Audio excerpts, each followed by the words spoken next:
Bueno, ya hablamos entonces de la serie espectroquímica y de su origen empírico.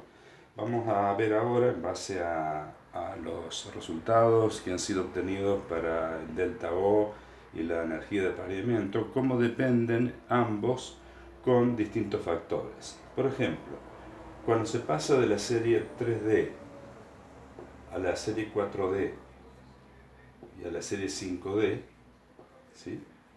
Ambos se ven afectados. En el caso del delta O, lo que sucede es que al ir incrementando el número cuántico principal, los orbitales D son cada vez más extendidos, son cada vez más grandes, digamos, y por lo tanto su interacción con los ligandos es cada vez más fuerte. De esta manera, delta O aumenta cuando vamos en esta dirección, ¿sí? Por el contrario, la energía de apareamiento disminuye, y esto es debido a que cuanto más grandes son los orbitales, los electrones, si hay dos electrones en un mismo orbital, se molestan menos, entre comillas, ¿sí? Y por lo tanto es lógico que la energía de apareamiento disminuya en este sentido. Ambas cosas hacen que al pasar en esta dirección se favorezcan, o sea, se favorecen los complejos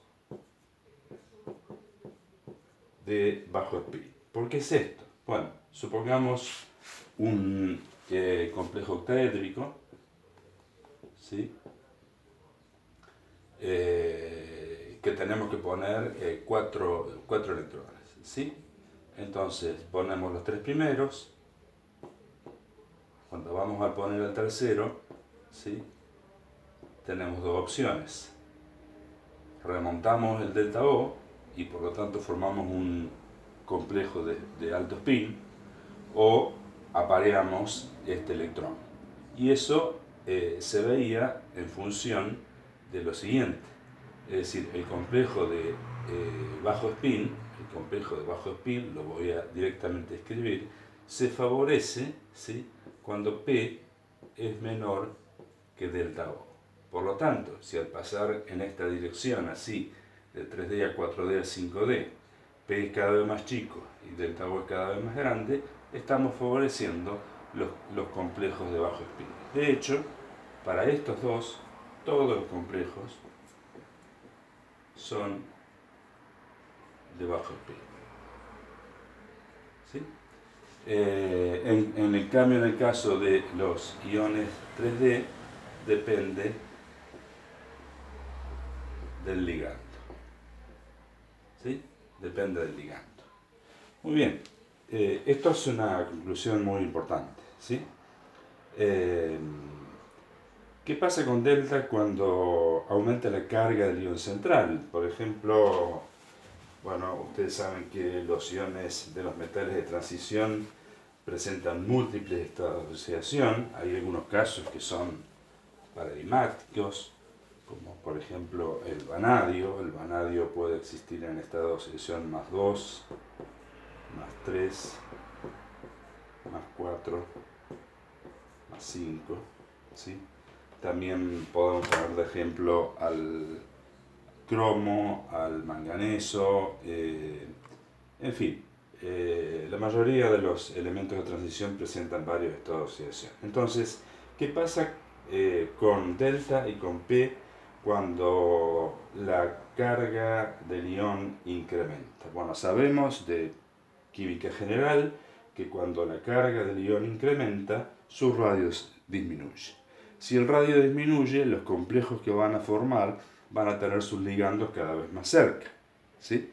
Por lo tanto, la interacción con los orbitales D va a ser cada vez mayor. Es decir, la interacción de los ligandos con los orbitales D del vanadio 5 va a ser muy fuerte, mientras que con el vanadio 2 va a ser mucho más débil. Es decir, que el delta O incrementa en esta dirección. Y lo mismo sucede en este caso con la energía de apareamiento. ¿Por qué? Porque al achicarse los orbitales D, ¿sí? Tengan en cuenta que estamos viendo siempre el mismo elemento, por lo tanto en este caso siempre son orbitales 3D. Al aumentar la carga, los orbitales 3D se comprimen y por lo tanto el P aumenta porque los electrones se están moviendo en orbitales que son cada vez más chicos y se molestan cada vez más. Bien. Y finalmente, para el mismo número de electrones D, la energía de apareamiento aumenta con el estado de oxidación, debido al aumento de la repulsión electrónica ocasionado por la contracción de la nube electrónica. Esto no tiene demasiada importancia, se refiere a iones isoelectrónicos, ¿sí? Así que bueno, continuamos entonces con lo siguiente. Esta es una pregunta que muchas veces los alumnos se hacen y que es si delta O vale 0, ¿el complejo no existe, es inestable o no existe? No, la respuesta es rotundamente no, no tiene ninguna relación una cosa con la otra. ¿Por qué? Bueno, primero porque el delta O, aquí está esquematizado, es una pequeña porción de la energía total que se libera cuando se forma un complejo. Es aproximadamente un 10%, muy aproximadamente, ¿sí? Puede ser 5, puede ser 15, es alrededor del 10, ¿sí? ¿Qué tenemos? La energía más importante involucrada es la bajada de energía que se produce cuando se forma el enlace entre el metal y los ligandos. Es decir, tenemos metal y ligando separados infinitamente y formamos el complejo. La energía baja hasta por aquí, ¿sí? Luego, el siguiente paso, que es hipotético, formamos el ion esférico, ¿sí? Allí hay una repulsión, ¿sí?, de las nubes electrónicas que en realidad existe para cualquier compuesto, no solamente para los iones complejos, ¿sí? Cualquier compuesto que se forme siempre va a tener involucrada una repulsión de sus nubes electrónicas y eso va a ocasionar un incremento en la energía. Y finalmente, el último paso, y que es el cual lleva a la formación del ion complejo, es la separación del campo cristalino. Entonces, como ustedes pueden ver, si esto vale 0, porque, por ejemplo, tenemos una configuración de 5 de alto spin, ¿sí? Las configuraciones que dan delta O igual a 0 son D0, D5 de alto spin y D10. ¿Sí? Estas son configuraciones donde la energía de estabilización del campo cristalino es igual a 0. ¿Sí? Entonces, cualquier ion que tenga esta configuración electrónica va a tener la energía de estabilización del campo cristalino igual a 0, pero puede ser estable. Perfectamente estable, puede ser muy estable inclusive, ¿sí?, independientemente de que esto valga 0. Muy bien. En las siguientes transparencias, ustedes tienen datos, ¿sí?, con los cuales puedan cotejar cuando resuelvan un ejercicio, ¿sí? En este caso, una de las columnas dice EECL. Van a ver que hay una diferencia cada una letra. Esto significa energía de estabilización del campo de los ligandos. Lo vamos a tomar como que es igual, ¿sí? O sea, este es el nombre que le dio Bethe cuando elaboró su teoría y este es el nombre que le dio Van Vleck cuando tomó la teoría de Bethe y la aplicó a los compuestos rodeados por ligandos que son los iones complejos. Pero cualquiera de los dos nombres es lo mismo. Nosotros vamos a usar preferentemente esta, pero no está mal usar esta, ¿sí? Bien, entonces allí en esa tabla tienen una serie de datos que les van a ser útiles a la hora de resolver ejercicios, ¿sí? Bueno, hace un rato dijimos que los deltas se obtuvieron experimentalmente a lo largo de los años, ¿sí?, haciendo espectros UV visibles. Aquí tenemos un ejemplo muy sencillo, que es el ejemplo del ion hexaacuo, lo voy a escribir correctamente, así, hexaacuo titanio 3, ¿sí?, que tiene la particularidad de tener un solo electrón y que su configuración electrónica es T2G1, por lo tanto tenemos un electrón aquí. Si nosotros hacemos incidir un fotón, ¿sí?, ese electrón va a ser promovido de los niveles T2G a los niveles de G, ¿sí?, y el máximo del espectro UV visible, ¿sí?, que está aproximadamente por aquí, va a coincidir exactamente con el valor de delta O, ¿sí? Fíjense que este complejo, que tiene su máximo de absorción en las zonas del verde, del amarillo, y tiene su mínima absorción en la zona bien en el rojo, cerca bien del infrarrojo, y en el violeta, bien cerca del ultravioleta, la mezcla de esos dos colores da esto que se ve aquí, ¿sí? Una tonalidad violeta morada, digamos, ¿sí? Es decir, que lo que uno ve es la luz que no es absorbida, la luz que traspasa el tubo de ensayo con la solución que contiene este ion complejo. Ya cuando tienen más de un electrón, los complejos, obtener la relación, digamos, entre el delta O y el máximo del espectro de absorción no es tan simple porque aparecen interacciones electrón-electrón y de esta manera la cosa se hace un poco más complicada, pero bueno, no viene el caso, se obtiene el valor delta O, eso es lo importante.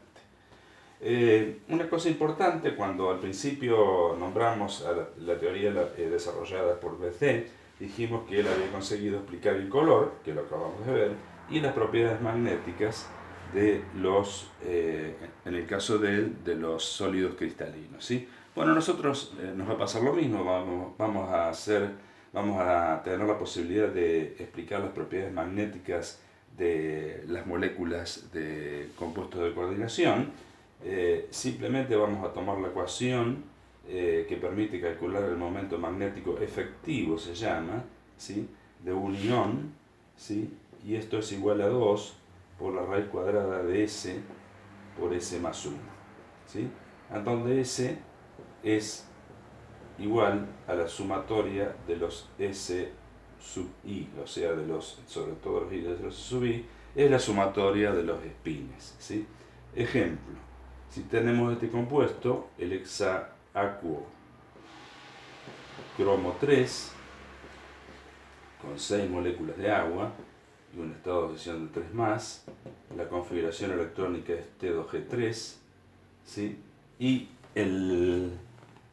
digamos, el diagrama de orbitales es así, tiene 3 electrones desapareados en los orbitales T2G, los ejes están vacíos, por lo tanto el S, que es la sumatoria de 3 veces un medio, es 3 medios, ¿sí?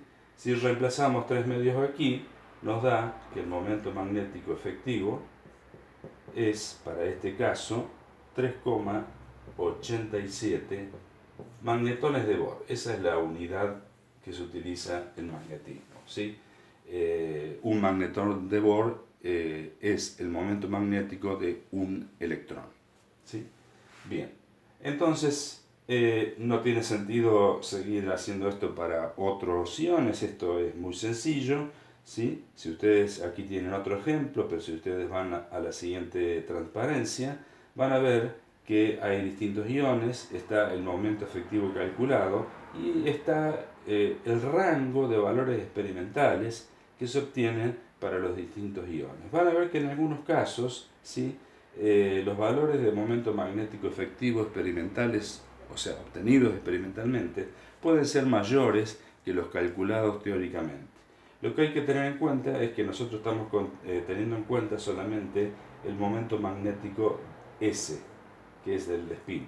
Pero existe otro momento magnético que se llama L, o momento magnético angular, ¿sí?, que ya excede el alcance de este curso, pero que en los metales de transición de la primera serie de transición, normalmente la contribución que presta este L es insignificante, aunque en algunos casos puede existir una cierta contribución del momento magnético orbital, y esa es la explicación de por qué el momento magnético experimental es un poco mayor que el calculado para lo que se denomina spin solo o spin only en inglés, ¿sí? Pero bueno, no vamos a decir nada más que eso.